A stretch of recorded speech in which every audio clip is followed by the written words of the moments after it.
काय हो तुम्हाला पण वजन कमी करायचं आहे का? किंवा काहीतरी हेल्दी खायचं आहे, प्रोटीनने भरलेलं खायचं आहे, तर तुम्ही असा नाश्ता जर बनवला का आठवड्यातून 3 ते 4 वेळेस नक्की बनवाल.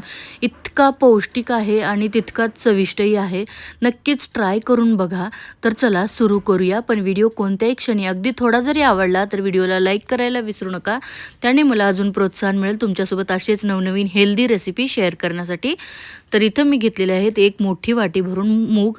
मोड आलेले मूग आहेत, घरीच मोड आणून घेतले होते. त्याचसोबत 1 वाटी सोयाबीन घेतलेले आहेत. हे लहान साईजचे सोयाबीन आहेत, मोठे असतील तर तुम्ही ते सुद्धा वापरू शकता. आता एका भांड्यामध्ये गरम पाणी घ्यायचं. त्या गरम पाण्यामध्ये आपल्याला हे जे सोयाबीन आहेत ते छान असे भिजवून घ्यायचे आहेत.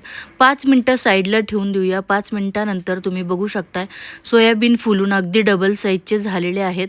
आता याला पिळून घ्यायचं आहे. थोडं गरम आहे तर थंड पाणी टाकून मी अशा प्रकारे त्याला पिळून घेतलेलं आहे.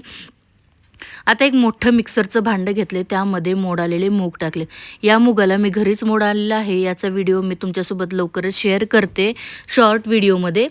आता मूग आणि सोयाबीन आपले मिक्सरच्या भांड्यात टाकल्यानंतर 3 ते 4 हिरव्या मिरच्या, 4 ते 5 लसणाच्या पाकळ्या आणि 1 चमचा जिरे टाकून मिक्सरला पाणी न टाकता अशा प्रकारे वाटून घेतलेला आहे. पाण्याचा वापर बिलकुलसुद्धा करायचा नाही, कारण मुगामध्येही थोडंसं मॉइश्चर असतंच आणि नंतर आपण जे सोयाबीन पाण्यामध्ये टाकलं होतं त्याच्यातही मॉइश्चर असतं त्यामुळे. आता एका भांड्यामध्ये काढून घेतल्यानंतर त्यामध्ये हळद, मीठ आणि भरपूर असा कांदा टाकायचा आहे, भरपूर कोथिंबीर टाकायची आहे, 1 चमचा बेसन टाकायचे. बेसन जे आहे ते बाइंडिंगचं काम करतं.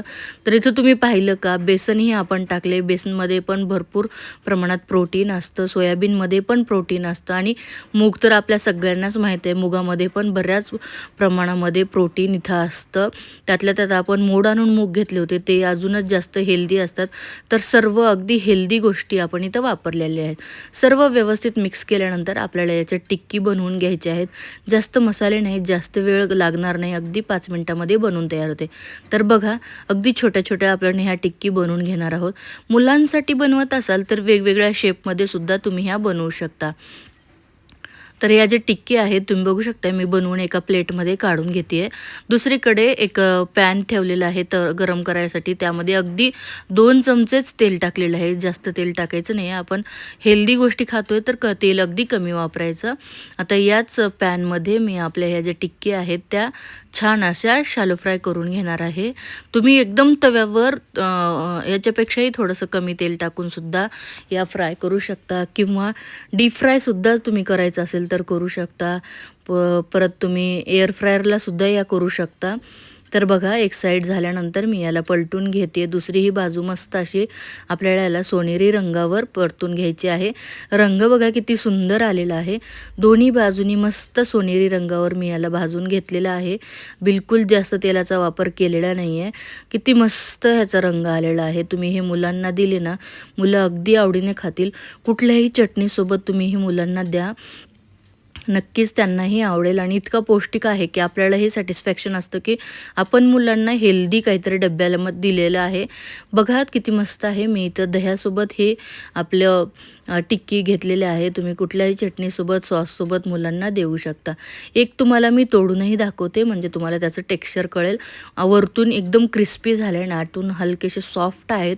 आतपर्यंत मस्त असं ह्या शिजलेल्या आहेत.